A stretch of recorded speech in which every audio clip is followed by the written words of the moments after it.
తన పరిశుద్ధ రక్తముతో మన శాపములను తొలగించిన మన ప్రభువైన యేసు యొక్క నామమునకు మహిమ కలుగును గాక. క్రీస్తునందు ప్రియమైన వారందరికీ నా స్తోత్రములు తెలియజేయుచున్నాను. ఈ ఉదయకాలమున మన వేకువ మన్నా యొక్క ముఖ్య అంశము శాపరహిత జీవితమును అనుభవించుము. దీని ధ్యానార్థమై మనము ఆదికాండము 3వ అధ్యాయము 18 మరియు 19వ వచనముల వైపు మన పరిశుద్ధ గ్రంథమును త్రిప్పెదముగాక. అది ముండ్ల తుప్పలను గచ్చ పొదలను నీకు మొలిపించును. పొలములోని పంట తిందువు. నీవు నేలకు తిరిగి చేరు వరకు నీ ముఖపు చెమట కార్చి ఆహారము తిందువు అని చదువుచున్నాము. ఈ వాక్యమును వినుచునిన ప్రియమైన వారలారా, దేవుడు నేలను అందమైన తోటగా కలుగజేసెను గాని నరుని యొక్క పాపము దాని యందు ముండ్ల తుప్పలను గచ్చ పొదలను మొలిపించెను. పాపము నీ హృదయములో ముండ్ల తుప్పలను మొలిపించును అనగా అది నిన్నును ఇతరులను గ్రుచ్చునటువంటి స్వభావమును నీలో మొలిపించును అని అర్థము. నీవు ఒక ముల్లుగా ఉండకుండునట్లు తన తలకు ముండ్ల కిరీటము ధరించి ఈ శాపమును యేసు తానే తన మీద వహించుకొనిరి. నీ ముఖపు చెమట కార్చి ఆహారము తిందువు అని మన మూలవాక్యములో చదువుచున్నాము. ఇదే చెమటను గూర్చియు ఆహారమును గూర్చియు మొదటి పర్యాయము ప్రస్తావించబడిన వాక్యము. పాపమునందు పడిపోక మునుపు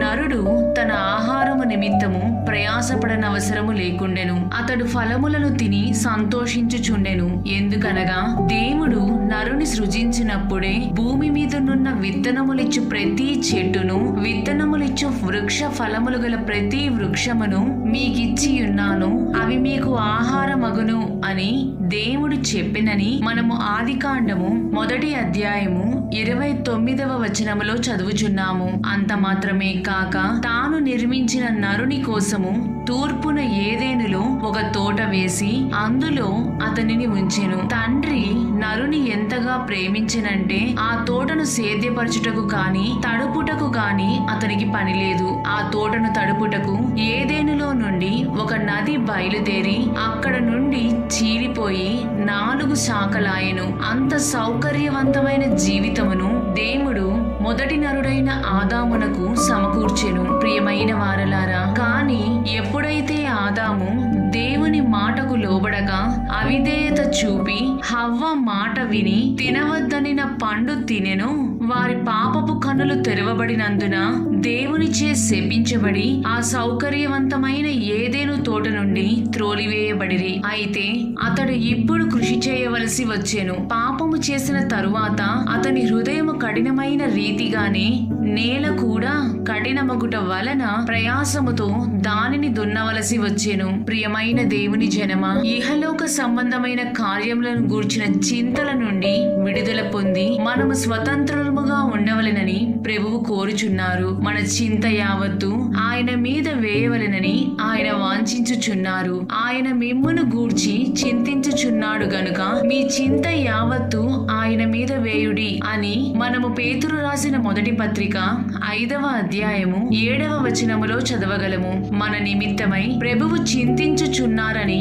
మనకు వాగ్దానము చేసి ఉన్నారు. కాబట్టి దేవుని బిడ్డ, ఏమి తిందుమో ఏమి త్రాగుదుమో ఏమి ధరించుకొందుమో అని చింతపడకుడి. అన్యజనులే అనగా ప్రభువును ఎరుగని వారే వీటన్నిటి విషయమై విచారింతురు అని మనము మత్తయి సువార్త 6వ అధ్యాయము 31వ వచనము ద్వారా గ్రహించగలము. శాపరహితమైన జీవితమును మనకు సంపాదించి ఇచ్చుటకై యేసు గొప్ప క్రయధనమును చెల్లించిరి. మనము ఈ నూతన జీవితమును సంతోషముగా అనుభవించుచున్నామా, లేక మనము ఇంకను ఆ శాపము క్రిందనే ఉండి ఉన్నామా? ప్రియమైన దేవుని బిడ్డ, ఒక్క నరుని కోసము మరియు వాని యొక్క సౌకర్యవంతమైన జీవితము కోసము ఏదేను వనముని సృష్టించిన ఆ తండ్రి నీ నా శాపములను పాపములను కొట్టివేయుటకై తన సొంత కుమారుడిని క్రయధనముగా చెల్లించిన మన పరలోకపు తండ్రి నీ యొక్క జీవితమును కూడా తప్పక లక్ష్యముంచుదురని జ్ఞాపకముంచుకొనుము. మన దేవునికి అసాధ్యమైన కార్యము ఏదియూ లేదని గుర్తుంచుకొనుము. ఎల్లవేళలా మనము పరిశుద్ధ గ్రంథమునందలి ఫిలిప్పీయులకు రాసిన పత్రిక 4వ అధ్యాయము 6వ వచనము ద్వారా చెప్పబడిన రీతిగా దేనిని గూర్చియు చింతపడకుడి గాని ప్రతి విషయములోను ప్రార్థనా విజ్ఞాపనముల చేత కృతజ్ఞతా పూర్వకముగా మీ విన్నపములు దేవునికి తెలియజేయుడి అని మనము ప్రార్థించవలేను. స్తోత్రార్హుడైన యేసుకు ఆ విధముగా స్తోత్రయాగములను అర్పించిన ఎడల నీ సమస్తమైన దుఃఖ వస్త్రములను ఆనంద వస్త్రములుగా మార్చుటకు ఆయన శక్తిమంతుడై ఉన్నాడు. ప్రియమైన వారలారా, మన ప్రభువు మనకై చేసిన ఉచితమైన మేళ్లకై మన హృదయము ఎల్లప్పుడూ ఉప్పొంగుచున్న ఎడల నిశ్చయముగా నీవు శాపరహితమైన జీవితమును అనుభవించగలుగుదువు. ప్రభువు మిమ్ములను మరియు మీ కుటుంబములను ఆశీర్వదించి అభివృద్ధి చేసి ఫలింపజేయుదురుగాక. ఆమేన్.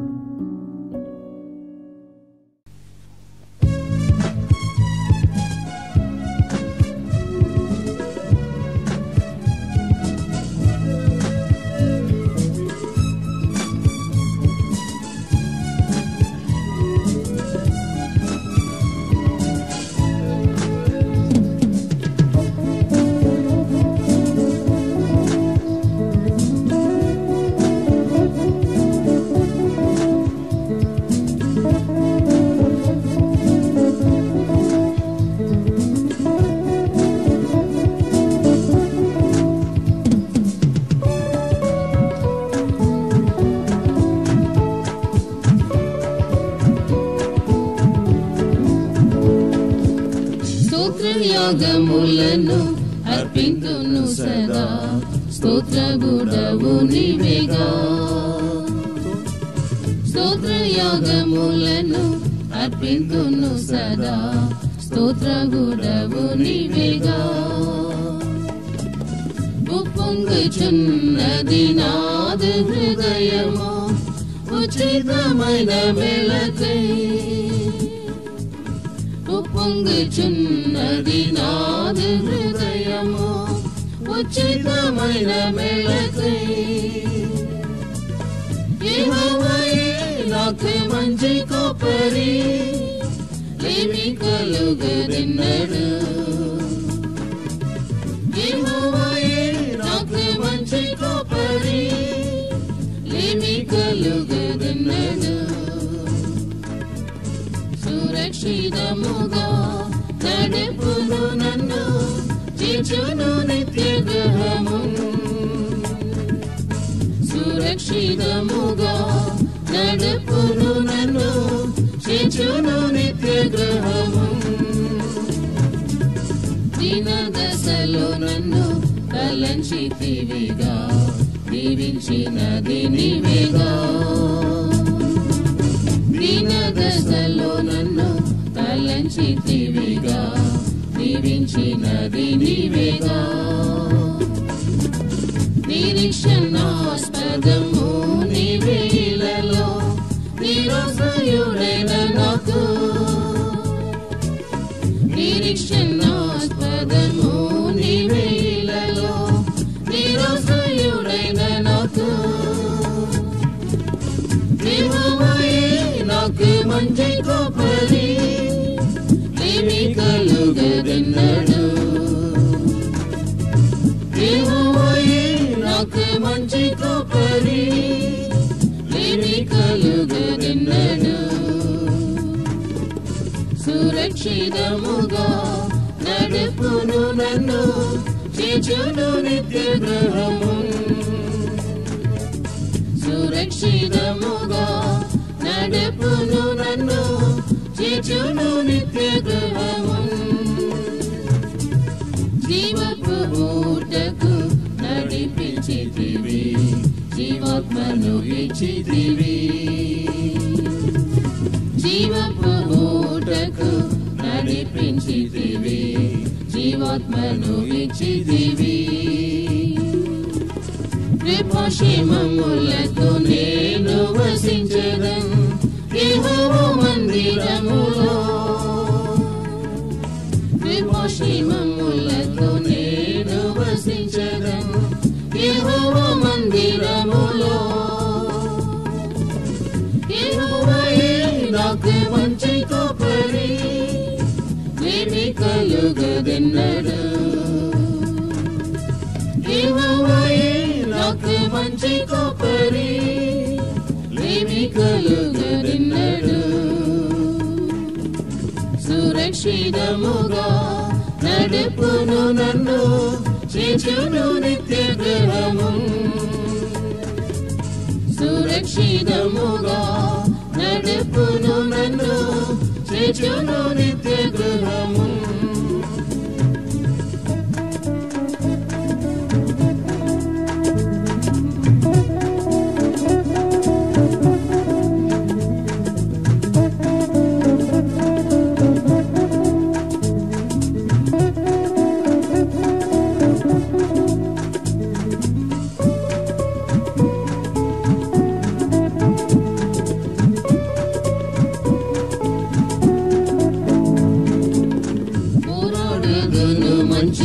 విశ్వాస పోరాటం పొందుదునిది కిరీటం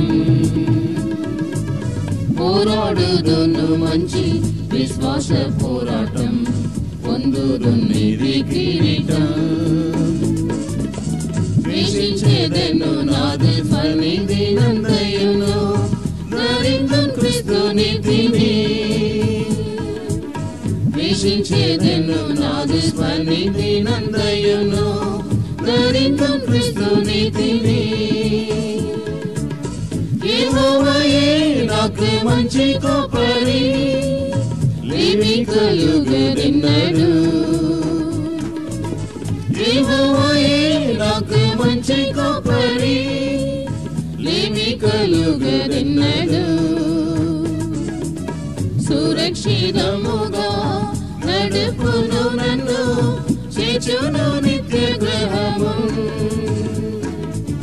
సురక్షితముగా నడుపును నన్ను చేర్చును నిత్య గృహము సియోనును కట్టి బయల్పడు దినం శీఘ్రముగా వచ్చునుగా సియోనును కట్టి బయల్పడు దినం శీఘ్రముగా వచ్చునుగా ఆసుదినమునకై కనిపెట్టుచుందును ఆకాంక్షతో ఎల్లప్పుడూ ఆసుదినమునకై కనిపెట్టుచుందును ఆకాంక్షతో ఎల్లప్పుడూ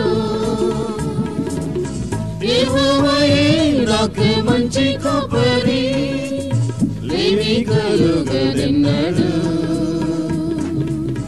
యెహోవాయే నాకు మంచి కాపరి ఏమి కలుగదెన్నడు సురక్షితముగా నడుపును నన్ను చేర్చును నిత్య గృహము సురక్షితముగా నడుపును నన్ను చేర్చును నిత్య గృహము